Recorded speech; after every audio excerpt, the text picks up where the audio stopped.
There it is. There it is. Yeah. Okay, just look at this. This is just a... Are we allowed to play it?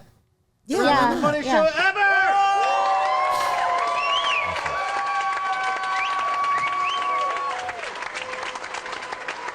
He can't get out of there fast He enough. slinks out, yeah. I want to say something. Larry David has treated me like a god, and all of you have, and this is the greatest experience of my career, and I love each and every one of you. I'm honored to be working with arguably the greatest sitcom writer in the last 2 centuries, and God bless all of you, and thanks for being so sweet to me. You know, when he was not well, everybody treated him so well. You know, everybody bent over backwards. There's Cheryl. Yes, sir. I was just thinking about you because my entire life changed when I met you. You're crying. You can And our crew, oh my God, you guys, thank you for everything. Greatest. Larry, I love you.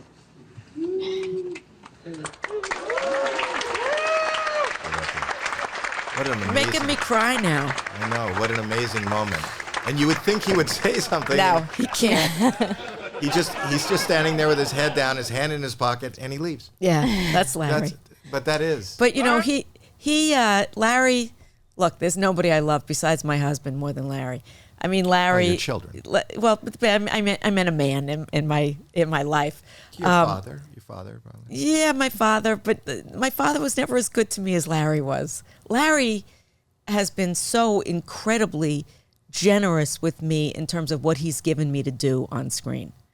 You know, he just gives me, I mean, every year I get the outlines and I read it and like, he just gives me the funniest shit to do. And I read it and this season I just wept when I finished the outlines and I just called him and I just said, thank you. When you get an outline, what does an outline look like? What is it like? Susie goes on Howie Mandel's show and they call her daughter. And, her daughter, Howie pitches an idea of a show about eczema, and her daughter hangs up on him. Let's just say that. And that's what the outline says for that particular scene. And then we just make it up. How many pages? You would love it. I would. How many pages is an episode? They used to be about 7, and since that was in the beginning, but now they've gotten much more complicated, so they're maybe 15. What But makes it more complicated? What does he call out more? The plots have gotten much denser and much more complicated in the later years. In the beginning, they were more simplistic. But you know, Larry's such a genius with story, so there's always the callback and the puzzle of it. And I mean, I read them and I have no idea how he got there because he's just transcendent in that crazy brain of his. Are there any actors or actresses that come on that have been hired that have a really hard time with that kind of format and they really want a structured script? Yes, some actor, he hires a lot of comics because generally we're good at that, at improvising. But there have been some actor types that he's had to feed lines to over the years. I'm not mentioning any names, but not many. A lot of really great, John Hamm's an example of a great actor who just was so able to improvise and brilliantly. We've had so many great actors on. Woody Harrelson, Clive Owen, Tracy. I mean, Tracy's a whole other level of stuff. That was a funny God, character. Tracy's brilliant. That character was amazing. She's just a brilliant improviser. Ted Danson, great improviser. Vince Vaughn, also wonderful actor, great improviser. So people always say, actors will say to me, God, that must be so hard. It's not. It's the easiest thing in the whole world. First of all, I don't have to memorize lines, which I hate. That night before when you're lying in bed trying to remember the lines, you show up and you just play. You say you show up and you just play. Do you when you read the outline, are you thinking, are you jotting down like I'm not jotting. I'm thinking in my head and I'm willing to let it all go. Richard Lewis was famous for coming up with lines, and you're not supposed to do that because then it sounds like a bad. Line I mean, he would come up with jokes, right?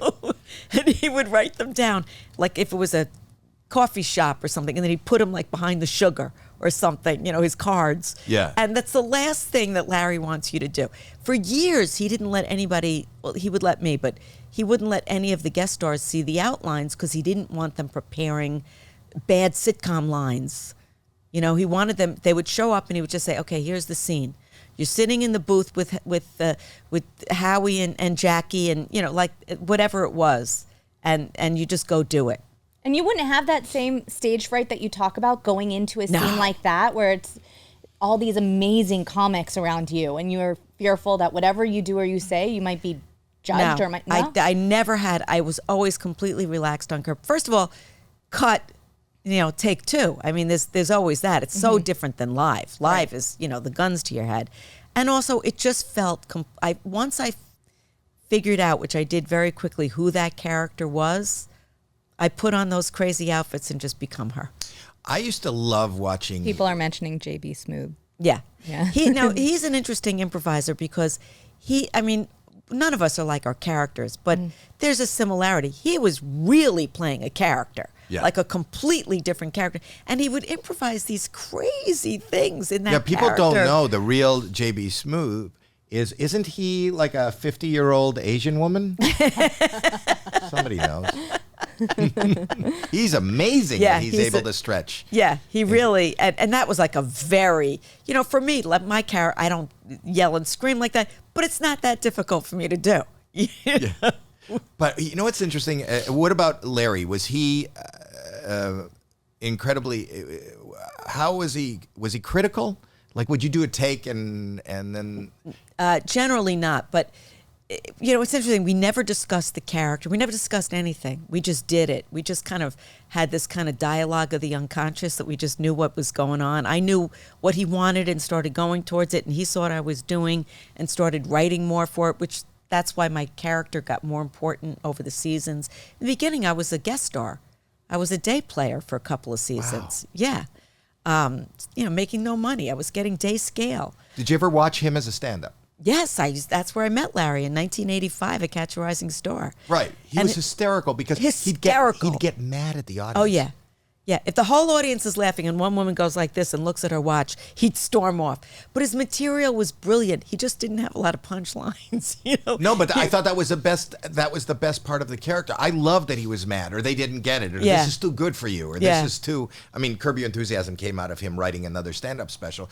But I was just wondering if on the set, if you weren't connecting comedically, he wouldn't. This is what he would do. He would come over to me if I did a scene, and then he would come over to me and have this face on like he just smelled shit. It's this particular face. And I would just say to him, I know. I know what you want. So we just had a very simpatico thing going on of knowing what each other wanted and needed. And it was a beautiful collaboration. The fact that you mention the fact that he came at you with a look of just smelling shit and then followed 2 seconds later with a beautiful collaboration says it all. But not a lot of direction. Usually the direction would be, more or less, bigger or smaller, which is, easy. But I just got what he needed and gave it to him, and it just worked out. You were brilliant. Oh, thank you. You are brilliant, but you were brilliant in this show. I mean, I started laughing. And I don't laugh. I really don't. A lot of comedians don't laugh. We don't laugh. I don't laugh. But I laughed like from the moment before you open your mouth. The costumes were amazing. Yeah, Leslie Schilling, I have to give her the credit. She's do you the have wardrobe. But you didn't have any input? Well, no, I would have input. We would do fittings. Which were hilarious, putting these outfits together. Just standing in front of a mirror. Yeah, and I would say yes, no, yeah. I mean, I created the look. The look was my idea for her to be completely over the top. And then each successive costume designer who came in made it bigger and more. Until this point, at this point, Larry just said to me, I don't even have a comment anymore. I've just completely accepted how crazy you look. Because it's gotten more and more and more over the top. And it's fun. I mean, as an actress, some people work inside out. I always work outside in. I put on the outfits and then I'm just her. I don't go to some method emotional. I'm a comic. You are.